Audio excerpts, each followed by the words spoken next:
Election day is Tuesday, and we're changing up our first format slightly so we can present back-to-back interviews with the candidates in some of the contested races. They happen to be on the Republican side. In about 10 minutes, we'll present the races for U.S. Senate. Up first, we begin our program with the state treasurer's contest between Ken Simpler and Cher Valenzuela. Don't forget to follow our reporting on newsworks.org/Delaware. Now here's Ken Simpler.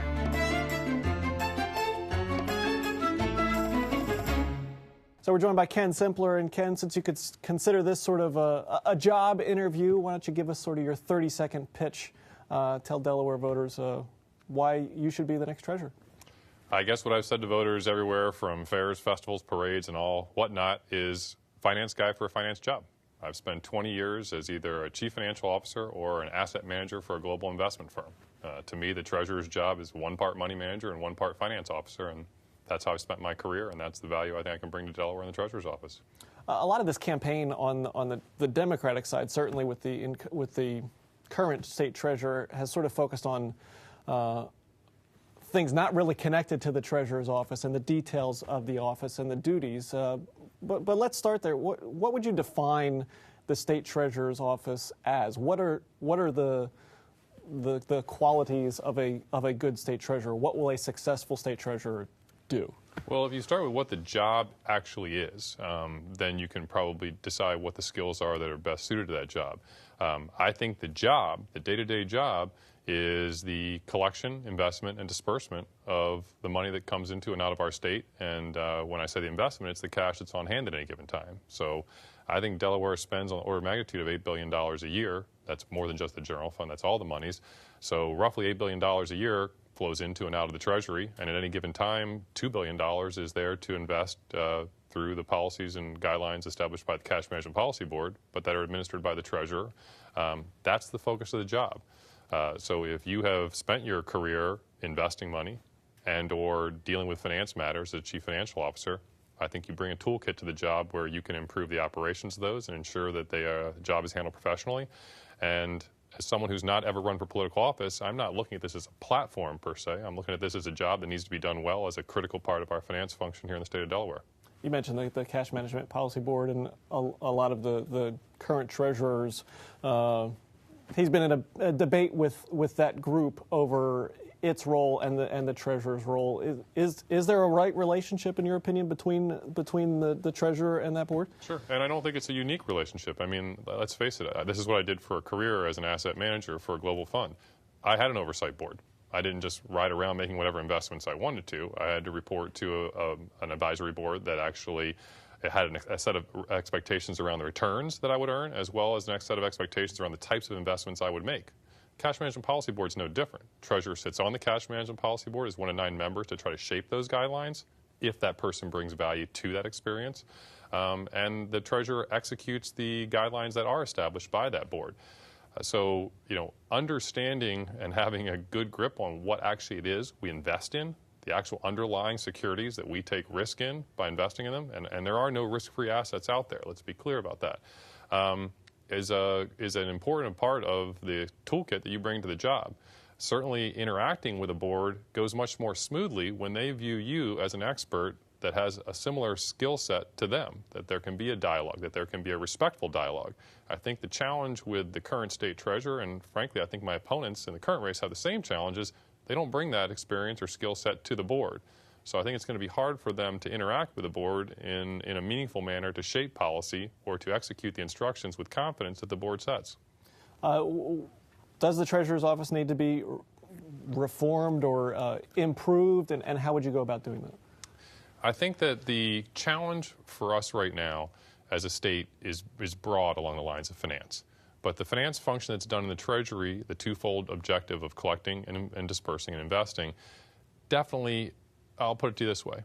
If there's $8 billion of money that flow through, a 1% improvement in the efficiency in collection and disbursements, that's $40 million. That's not chump change.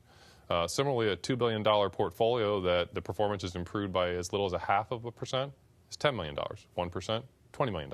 That's per annum every year. That's $50 to $60 million of potential real dollar improvements.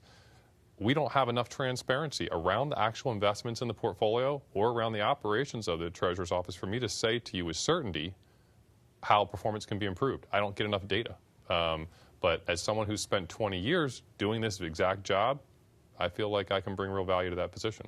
All right. Ken Simpler, running for state treasurer in the September 9th primary. Thanks so much for joining us on First. Thanks, Mark. And First continues in just a moment.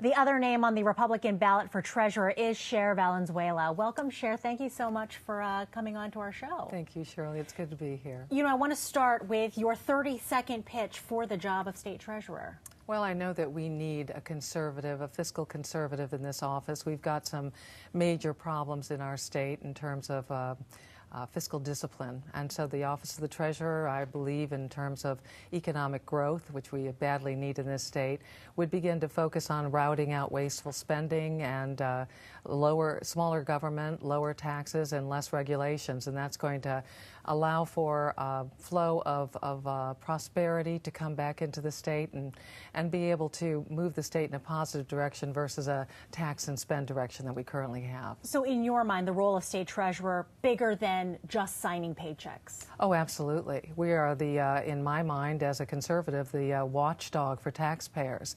And that is absolutely a very important role. Second, I believe, to the governor in terms of incorporating fiscal, discipline into the state operating budget and to reducing the size of government when it comes to the way in which we're managing our state budget. I know reforming the unclaimed property fund is big in your platform. What's wrong with the way the system is now? It is absolutely the worst in the nation in terms of the grade that we get for the manner in which we handle unclaimed property. Abandoned property is found in the form of utility deposits that are forgotten about, or dormant bank accounts that are left sitting, or gift cards even. And last year we paid an out-of-state firm, by the way, staffed largely by the Markell administration in terms of campaign workers, $53 million to incentivize them to take that money and move it into what has become the third largest revenue stream for the state of Delaware.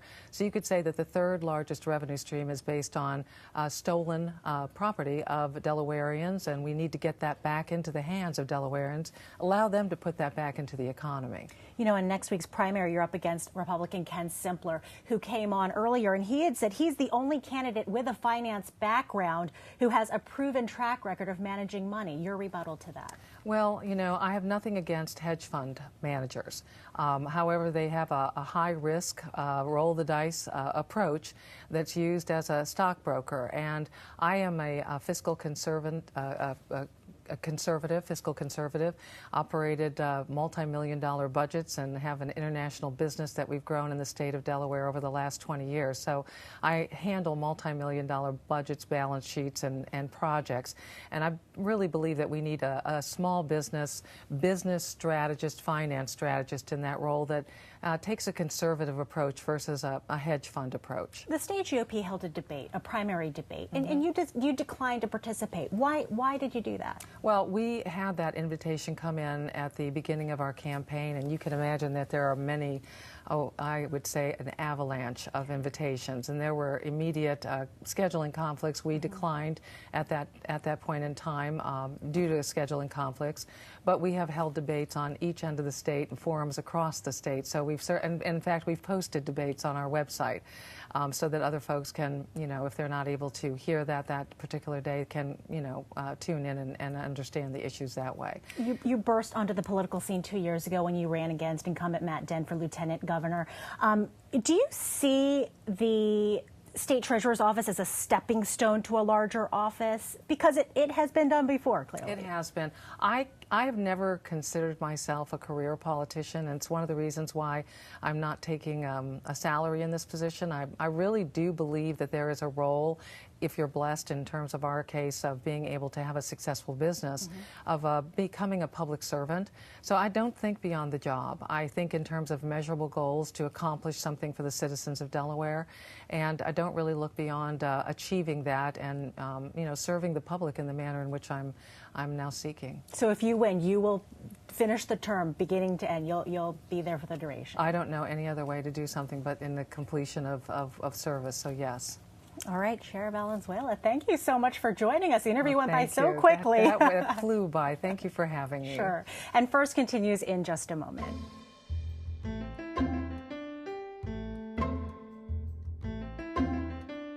These interviews can be found on newsworks.org/Delaware. We'll also be reporting on these races during Morning Edition on WHYY-FM 90.9. Now let's turn to the contest for the U.S. Senate and the right to face Senator Chris Coons in November. We begin with Kevin Wade. After that, Carl Smink.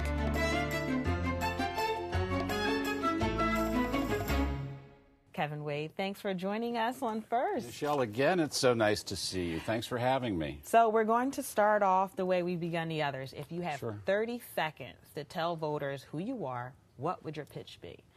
Well, it's not a pitch, it's a description. I grew up in a factory town, went to work in a steel mill 3 days after high school. When I wasn't in the mill, I was working at school at night, earned my engineering degree, came to Delaware, started a business, married a woman who's been my wife for 37 years now.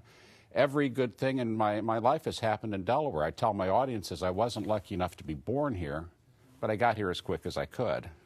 Well, I understand you do not see Mr. Smink as your opponent, but he did mention that he has a master's in international relations and he has more experience than you. What's your response to that? He's a fine man. I celebrate him standing up. I wish we had more patriots who stood up to try to make good change in this country. I have an electrical engineering degree. I've run a business for, well, since I was 29 years old, so that's a few years. I have been around the world.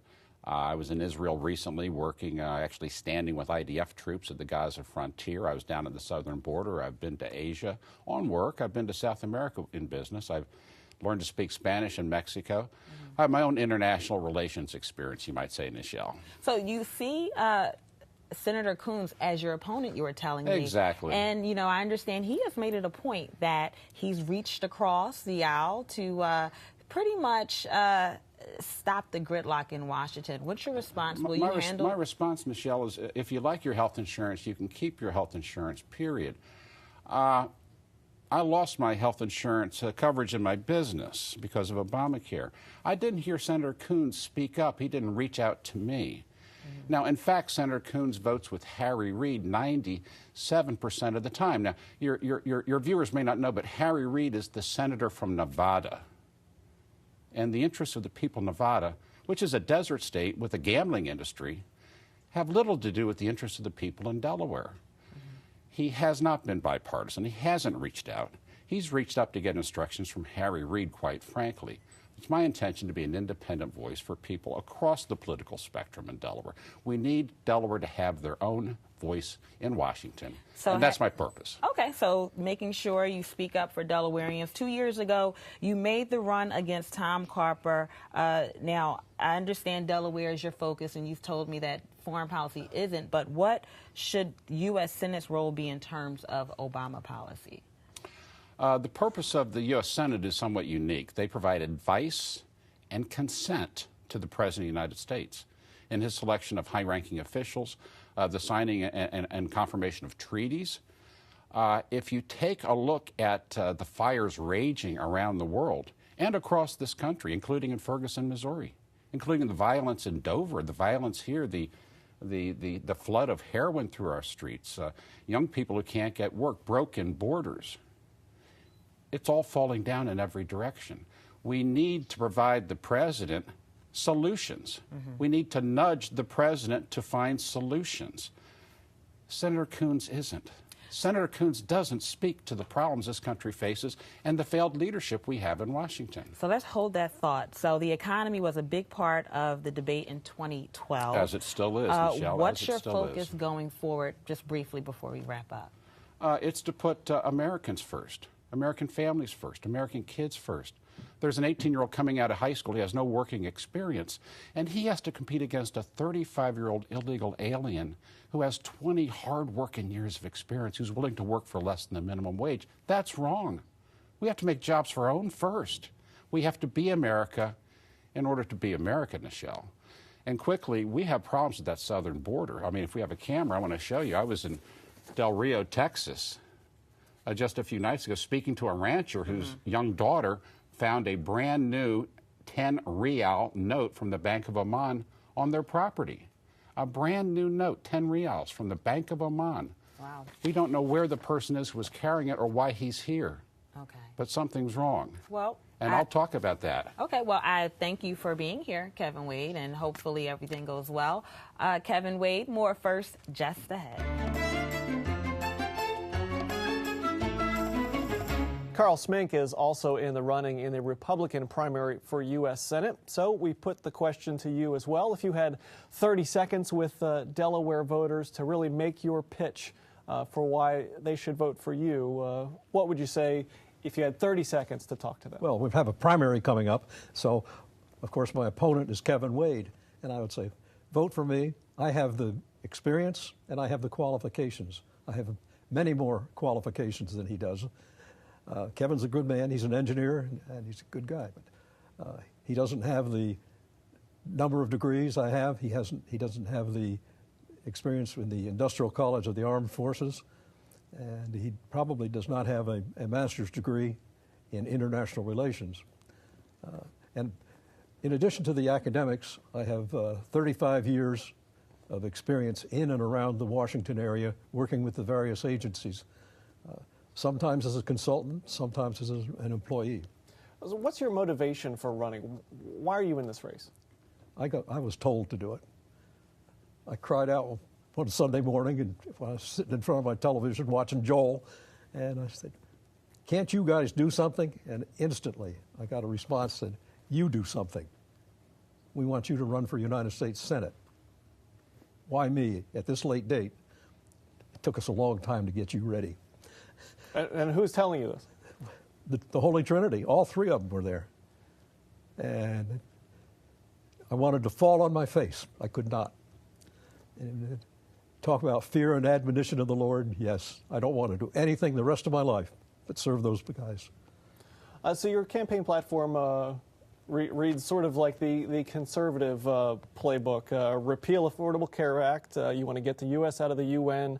You want the Bible and the Constitution as the primary sources for governance of the United States. Are these issues you think will resonate with the majority of Delaware voters? It sure did at the state fair.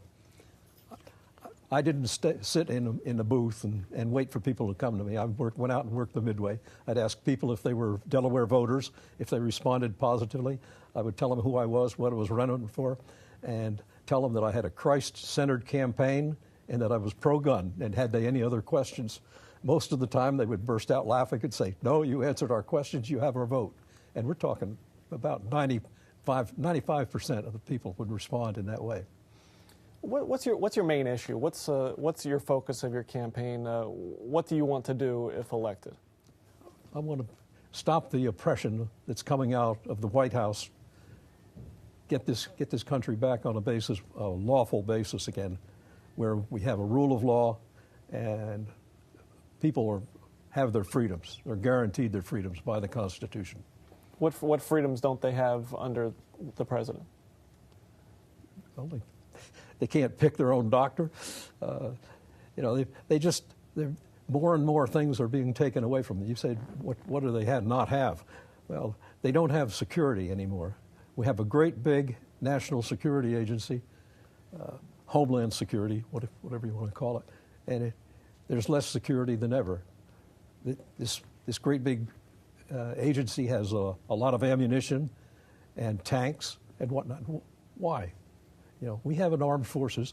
We should be using those. I believe in a strong Army and Navy and Air Force, strong military, but we don't need arms at every level in all of the Homeland Security agencies.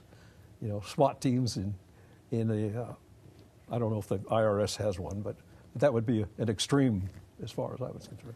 And finally, a lot of work in Washington, a lot of the word you hear is gridlock and things just not able to get done. How well do you think you would be able to work with members on the other side to get things done, to compromise and move things forward?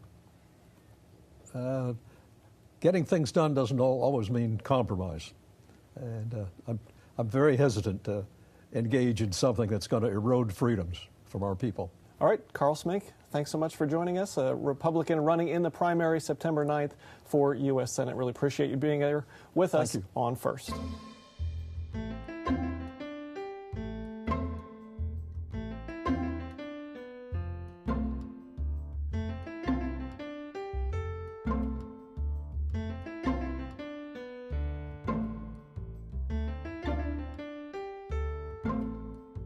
Remember to follow our coverage on newsworks.org/Delaware. Join us next week on First for analysis as we prepare for the November elections. That is First for this week. For Mark Eichman and Nichelle Polston, I'm Shirley Min. Thanks for watching and have a great week.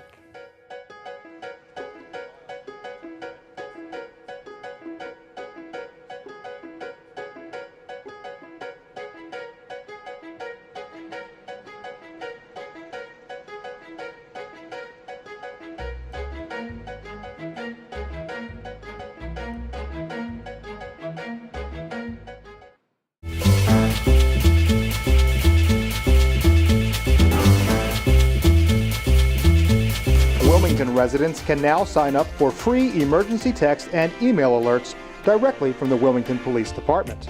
The department can now issue alerts which will simultaneously call landline phones, send text messages and email, and post to social media. The service is free for subscribers and registration is easy. Simply text your zip code to 888-777 or register online at nixle.com, where you can customize alert settings and choose to receive email and web alerts as well. With Nixle, you know. Kids and technology is a topic that can't be ignored. Armed with tablets and smartphones, kids can test their boundaries as they explore the internet, text with friends, and participate in social media. From tweens to teens, our kids are tech savvy, and that means that as parents, we need to be as well. So AT&T has some suggestions to help parents when it comes to technology and children's safety. Get tech savvy. Talk to your kids about the sites they are visiting on the internet and what kind of social media they are participating in. You should even experiment with them yourself.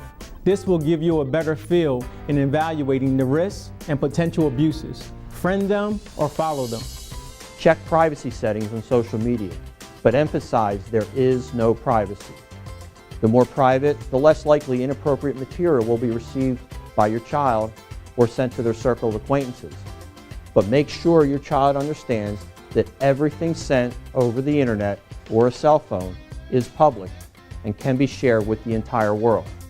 So it is important that they use good judgment in sending messages and pictures and sharing on social media. Set rules for texting. Only allow texting at specific times. No texting at school, no texting until homework's done, and no texting after a certain time at night. Tell your child that you have the right to monitor their texts that are sent and received. Research what your carrier offers that can help. AT&T has smart limits, which allows parents to block unwanted calls and texts from up to 30 numbers.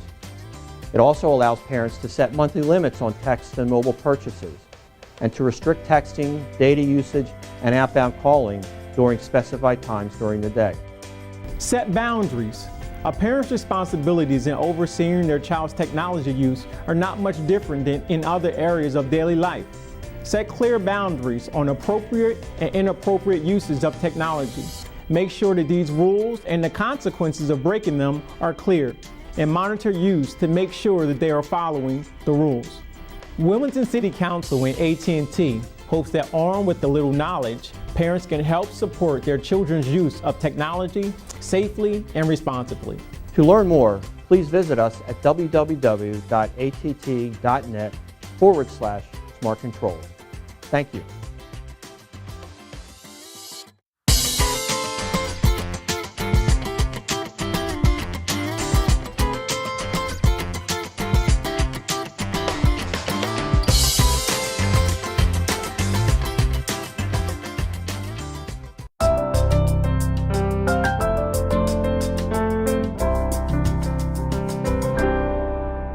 Within a few years, 60% of our jobs will require education or training beyond high school.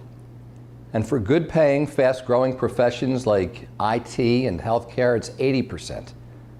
This past week, we started a tour of high schools across the state to speak with our senior classes, urging them to take advantage of future educational opportunities and letting them know that they have our support. We want them to recognize that while a high school diploma is still valuable, it's not enough. That doesn't mean college is for everyone.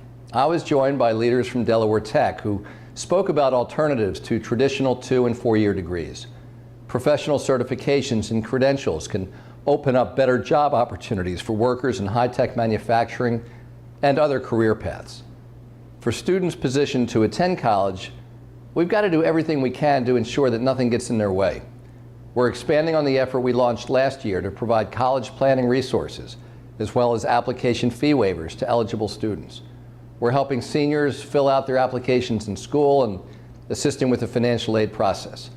Last year, through this effort, a Mount Pleasant High School student who couldn't afford to send an application to college was able to apply and received a full scholarship to Stanford University.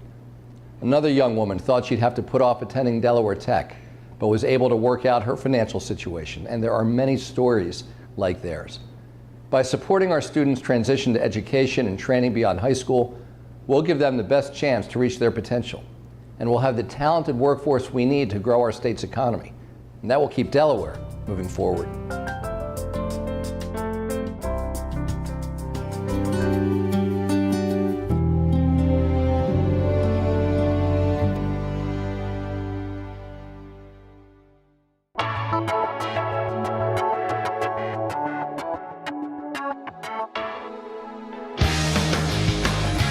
I love Wilmington and I love WITN.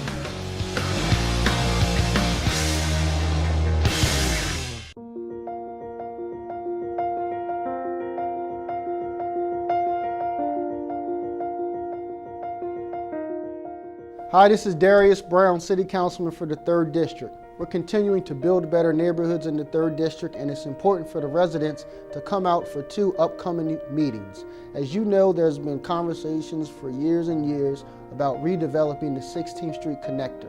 And so we're preparing a planning grant application and need the input of you, the residents of the 3rd Council District. So I'm asking you to please come out to the first meeting, which will be held on August 26th. This upcoming Tuesday from 6:30 p.m. to 8 p.m. at the Achievement Center, 38 Vandiver Avenue. It's important for you to attend both meetings. So not only come to the meeting this upcoming Tuesday, but also mark your calendars for our second meeting, which will be September 16th. That meeting will be held at Moyer Academy. These meetings are a partnership between the Brandywine Coalition and the 3rd District Neighborhood Planning Council as we continue to work together to build better neighborhoods in the 3rd District. Join me again this upcoming Tuesday, August 26th at the Achievement Center, 38 Vandiver Avenue for our first meeting around our planning grant application, and then mark your calendars again for September 16th at Moyer Academy with the 3rd District Neighborhood Planning Council as we continue to build better neighborhoods and provide opportunity for residents here in the 3rd Council District. To learn more about the planning and redevelopment initiatives in the 3rd Council District, you can contact me in Council office at 302-576-2140 or follow me on Twitter at Darius J. Brown. I look forward to seeing you at our upcoming planning meetings as we work together to redevelop the Northeast area of Wilmington.